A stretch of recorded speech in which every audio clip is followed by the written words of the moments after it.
Vigilante underground style. Judge, jury and executioner.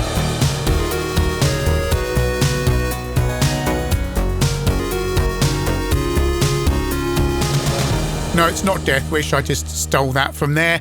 This is Subway Vigilante, a 1989 game from Players. Players Premier, in fact, their $2.99 range, they're superior games apparently, so I have high hopes.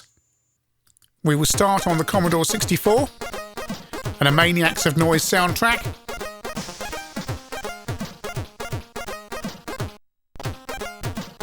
Oh, that's nice, a subway train. Well, it's an underground train, isn't it? There's an underground roundel on the side of the train. Now, I did ask Mr. PSB what the tube stock might be, but he said he had no idea, or words to that effect. So what you have to do is you have to get on the tube and go to the location where there's trouble, which is flashing on the map. So this is quite nice at the moment. And you have your pained face on the bottom left-hand side with the energy.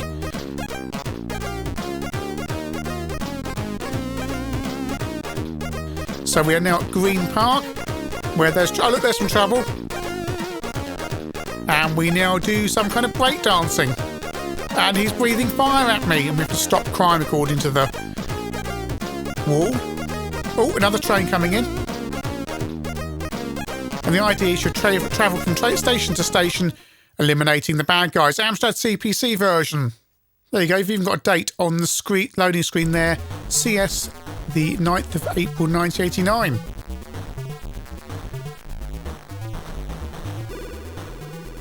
Option for joystick. It's no two-player option, but you can play with a second joystick, even though the CPC doesn't have a second joystick port. So, yes, here we are in the subway/underground station.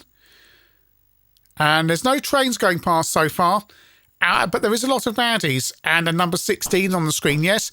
You have to eliminate 16 baddies to get to the next level. And it takes more than one hit to kill the baddies. In fact, it takes about 4 or 5 hits to kill each one, which is unfortunate when there's many of them around you. Walking diagonally is a bit odd. As you can see there, it does this. But on the Amstrad, there are no moving trains, although the level does scroll around. But it's a question of eliminating 16 baddies, as I say, who appear to be topless. They're all the same colour. Spectrum version. Option for keyboard, Sinclair or Kempston. Warning you now, if you select Kempston, the up and down controls are reversed for no discernible reason other than, well, poor playtesting. Tried a couple of versions like that, and that's what happened. Same deal as the Amstrad CPC version. On the CPC and Spectrum, you don't travel between the stations. You just have to deal with a massive number of baddies in one place who all want to beat you up at once and who take many hits to kill. It's 1989 and there's a BBC Micro version. And if you thought the Spectrum and Amstrad versions were limited compared to the C64, then oh boy, you've got a treat. Yes, the screen doesn't even scroll on this version, and you just have to deal with a succession of bad guys who come onto the screen. There's no level target. You just have to keep on beating them up until you die, either in the game or real life. They appear to have ported exactly the same graphics across from the Spectrum and Amstrad versions. There's a guy there who looks like Gaz Top with a baseball bat. The BBC version also works on the Electron, and I'm told, and I haven't tested this myself, but apparently it runs faster. So that's something. I was thinking this version only had one level, given that I appear to be killing many, many baddies, and I've had several goes at it. Having looked up online, it takes not 16, but 32 kills to get to level 2. And frankly, I can't get anywhere near that. Back to the Amstrad version, where I've managed to defeat only 3 of the baddies. And on this version and the Spectrum, you have an energy bar as well as lives. So my energy bar is about down to a quarter at the moment. Oh, and there's a timer as well. Did I mention the time? Yes. Everything you don't want, you've got. Is this a timer? It counts down. It says 89. Oh, it's tedious. You have 5 moves, and that's it. High kick, a punch, a back elbow move, a headbutt. Yeah, it's not great.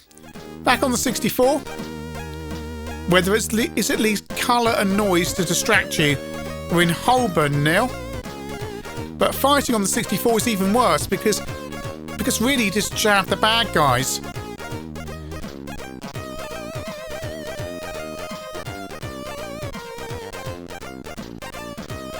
So for all the visual spectacle of the tube trains going by, and I don't think operationally you can have tube trains operating that close together, even on the Elizabeth line. To get technical here. So I've wiped out all the baddies at this station. Now I have to go to, I think, Tottenham Court Road, or is it Bond Street? Whichever one's flashing.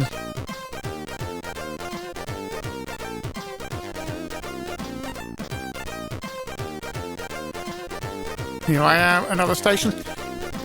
You have to get off the tube train and get back on again. And they always travel the same way. You'd think you'd be travelling towards the destination on the map. No, they always go from right to left. And you can't skip this sequence either. So we're now... where are we now? Oh, there's a McDonald's here, though. Which will give me energy. I'm wondering what players were thinking about the title Subway Vigilante, because actually it refers to a case in New York where a guy shot, I think, 4 people on the subway where they tried to get some money off him, tried to mug him. And it was a very controversial case in the USA at the time. Right, so am I where I need to be? Yes, I am at Bond Street. It's all kicked off.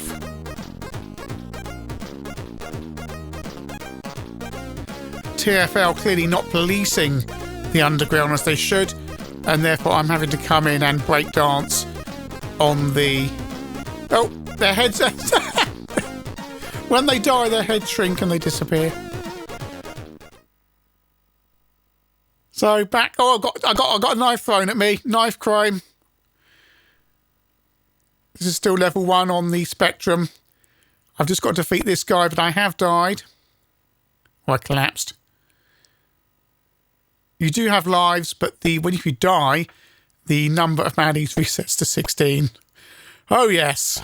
But that's level 1 done, and I didn't use the RZX Archive Honest to get this far, because between you and me, it's impossible. It takes so long. It takes so long.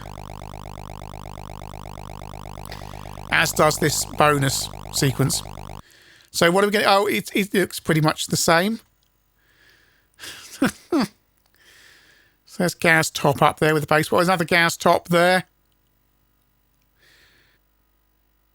I mean, why is it not called Underground Vigilante? Because it's clearly the London Underground. One thing you can do is jam the baddies against the obstacles and then beat them up like that. That can be useful, and it also blocks off other baddies because they're too stupid to go round. Meaning you can pick off the baddies one at a time. But oh my goodness, this is incredibly painful. Incredibly painful. It's like pulling teeth. Limited moves, too many baddies at once, and having just to hit them so many times before they die. And the sluggish... Oh, it just... Yeah. You might say to me, Chinny, why do you punish yourself playing these games? Why did you pick this one? And the answer is, well, it was because it had a BBC Micro version. I thought, cool, there's a new title for the BBC in 1989, and it's available on the other 8 bits. Back to the Amstrad CPC, where I'm now cheating. The French crackers who cracked this game gave you an option where it takes less hits to kill the baddies and you have less baddies to kill and all sorts of things, just so I can get onto level 2. because there's no other way. Right, oh, aren't there problems with games with swastikas in them in Germany? Players won't be selling it over there, will they? The whole point of what I assume is the original C64 version is you can get on a train and have a bit of excitement between the levels, going over the entire underground system and defeating the bad guys and tracking down trouble. And this version, it's just a really terrible Double Dragon clone with the emphasis on really terrible. Why is Morrissey wanted? Oh, yeah. Oh, come on. I'm cheating, so I need to get 6 baddies, and yet it's still tedious. Back to the BBC Micro.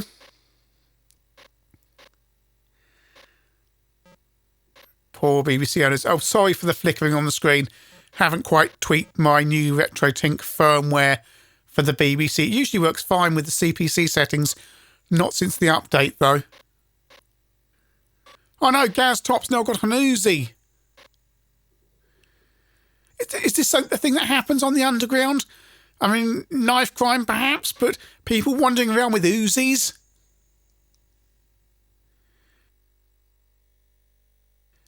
Press return to play. Yes, I've lost all my lives and I'm starting again. This is it. Poor BBC owners. Oh dear. Back to the 64.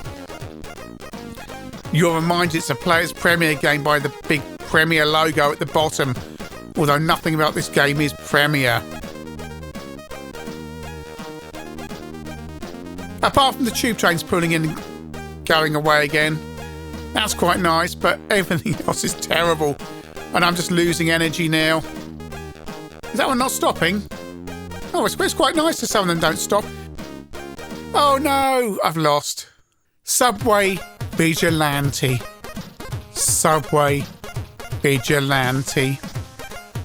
Oh dear. Well, at least the C64 version shows some promise, because I do like the whole tube train thing and travelling between the stations to find the trouble. And it has a nice soundtrack and the graphics look alright. But the thing is, the novelty of travelling between the stations wears off pretty quickly when you realise it's unskippable and you have to get off the train at every station. And B, the fighting is abysmal. You just jab and jab the opponents, and it's like decathlon, because the best method for fighting people, especially when there's people either side of you, is just waggling the joystick and pressing fire and hoping for the best. But I know some fighting games are guilty of that, but by goodness me, I've not come across one as bad as this one. And then we come to the other versions, because they all lose the point of travelling between the stations, and in the BBC version you're just stuck on a static screen at the station while baddies just come at you, and there's never a great number of them, and it's like a caricature of the already abysmal Spectrum and Amstrad versions. Why don't the Spectrum and Amstrad versions do what the C64 version does? I mean, what is this? Shoddy Dragon or something? Because it just feels like a really bad Double Dragon clone, and I mean it really, really abysmally bad. There's no music, there's no fun, fighting is admittedly not as bad as the C64 version, but it requires you to defeat 16 baddies in each level. They all come at you at once, and each of them takes about 5 hits to kill. And that means it takes forever to get off the level if you get that far. There was no energy replenishment that I could see. The only way I could get through it was basically either by using a crack or using the RZX archive. Goodness me, it's terrible. And poor old BBC owners who just, on the plus side, it's 1989, and hey, there's a new game for your BBC Micro. On the downside, players are stealing £3 of your money to give you this abysmal tat. This game is absolute dirge. The only novelty here is you can travel around on the tube trains like perhaps you wish you could have done in Werewolves of London. That's it. That's the only positive point.